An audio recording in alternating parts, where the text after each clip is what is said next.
امام احمد ابن حنبل ایک بڑے شہر میں تبلیغ کی نیت سے پہنچے، قدرتی طور پہ لیٹ ہو گئے، عشاء کی نماز جہاں پڑھنے کی نیت تھی وہاں نہیں پہنچ سکے، مسجد بند ہو چکی ہے۔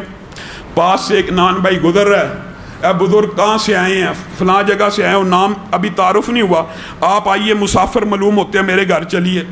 امام احمد ابن حنبل کہتے ہیں میں اس نان بھائی کلچا لگانے والا، ایک کلچا لگانے والا، جن لوگوں کو ہم کچھ سمجھتے نہیں وہ اللہ کی بارگاہ میں کیسے کیسے مقبول ہو جاتے ہیں، یہاں سے دیکھ لیجئے۔ امام احمد ابن حنبل کہتے ہیں میں نے جتنی دیر رات کو اس کے پاس رہا میں نے نوٹ کیا یہ منہ میں کچھ بولتا ہے، منہ میں کچھ پڑھتا ہے۔ میں کہا کیا پڑھتے ہو؟ کہتا ہے میں جب بھی فارغ ہوتا ہوں نا میں استغفر اللہ پڑھتا ہوں، استغفر اللہ استغفر اللہ استغفر اللہ۔ کیوں پڑھتے ہو؟ میں استغفر اللہ پڑھ کے جب بھی دعا کرتا ہوں نا میری دعا اللہ سن لیتا ہے، میری ایک دعا ایسی نہیں جو اللہ نے نہیں سنی ہوئی۔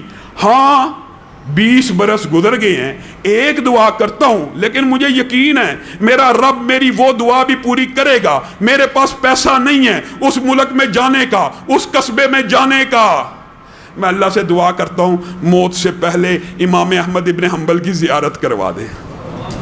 امام احمد ابن حنبل رونا شروع ہو گئے، کہا اللہ نے، میں ہی امام احمد ابن حنبل ہوں، میرے کان سے پکڑ کر مجھے تیرے گھر میں پہنچا دی ہے۔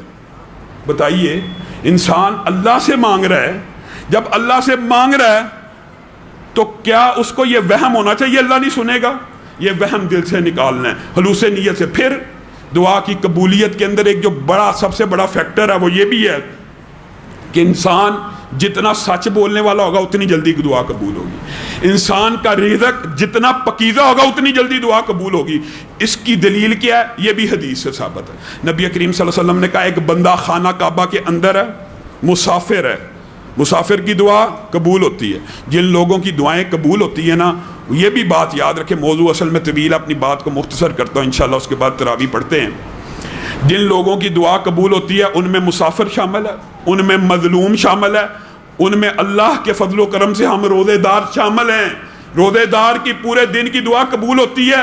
ایک فضیلت یہ عمومی اور دوسری افطاری کے وقت کی قبول ہوتی ہے، یہ خصوصی فضیلت ہے۔ جب بھی افطاری کا وقت ہو کچھ دیر قبل دعا کیا کیجئے تاکہ اللہ تعالیٰ افطاری کے وقت کی بھی دعاؤں کو سنتا ہے۔ پھر جمعے کے دن اللہ تعالیٰ نے ایک گھڑی رکھی ہوئی ہے دعا کو سننے کی۔ پھر اذان اور اقامت کے مابین اللہ تعالیٰ نے ایک طویل موضوع ہے، جب موقع آیا انشاءاللہ تفصیل بیان کریں گے۔ صرف آپ یاد کریں کہ موقع کیا کیا ہے، اذان اور اقامت کے مابین جو وقت ہے اس کو دعا کے لیے مختص کریں۔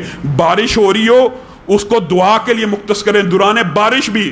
اور پھر نبی کریم نے کہا کوئی والد جب اپنے بیٹے کے لیے یا بیٹی کے لیے دعا کرتا ہے اللہ تعالیٰ اور اس کے مابین کوئی حجاب نہیں ہوتا، والدین کی دعا لگتی ہے۔ اسی لیے نبی کریم نے یہ بھی منع کر دیا کہ اپنے بچوں کو بددعا نہ دیا کرو۔ عام بندے کے منہ سے نکل جاتا ہے دفع ہو جاؤ، لعنت ہے تجھ پہ، اس طرح کے الفاظ جب منہ سے نکلتے ہیں نبی کریم نے کہا کئی مرتبہ قبولیت کا وقت ہوتا ہے اور اللہ تعالیٰ قبول کر لیتا ہے منہ سے ایسا